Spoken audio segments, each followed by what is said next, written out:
Il Management Committee della BEI, l'organismo tecnico della Banca Europea degli Investimenti, ha dato un giudizio positivo al progetto di Autovie Venete contenente il piano finanziario per la realizzazione della terza corsia autostradale per un importo sino ad 1 miliardo di euro di investimenti. Lo hanno annunciato a Villesse il presidente della regione Renzo Tondo e l'assessore regionale alla viabilità e trasporti Riccardo Riccardi in occasione della ricognizione sui primi lavori lungo la Villesse-Gorizia, la cui conclusione è stata indicata nel secondo semestre 2012 con quasi un anno di anticipo rispetto alle normali procedure.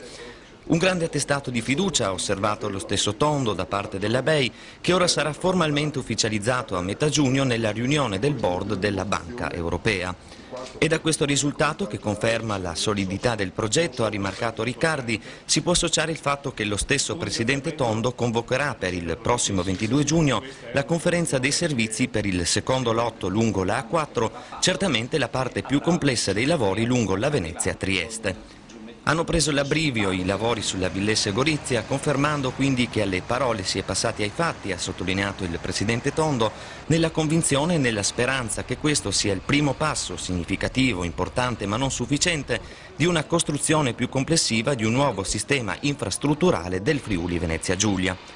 Tondo ha quindi ricordato che senza mettere in sicurezza il bilancio regionale non si sarebbe potuto impostare un tale programma infrastrutturale e che dobbiamo essere tutti consapevoli che non stiamo realizzando una delle tante utili opere per la nostra regione, ma stiamo lavorando per togliere dalla marginalità l'intero Friuli Venezia Giulia. L'assessore Riccardi ha successivamente messo in luce la complessità dei lavori legati anche all'esigenza di garantire il traffico lungo la Villesse-Gorizia, lavori avviati dopo non più di 1 anno e mezzo trascorsi dalla nomina del commissario dopo che quest'opera era bloccata da un trentennio. Andiamo avanti su questa strada, ha ribadito Riccardi, nell'interesse del Friuli Venezia Giulia. È un'opera di 120 milioni di euro, io che ho qualche memoria di quella società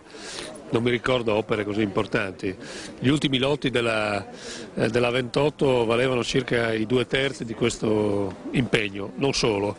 ma sono anche opere che si sono realizzate senza traffico. Questa è un'opera che si deve realizzare con il traffico e garantendo un collegamento internazionale, quindi la complessità è estremamente superiore. Lei ha parlato di passione civile sulla terza corsia, perché? Perché la consapevolezza di ciascuno di noi, dal Presidente della Regione alle imprese, dal commissario, dal vicecommissario alla struttura di Autovie Venete, all'ultimo operaio della più piccola impresa, all'ultimo artigiano che lavorano qui,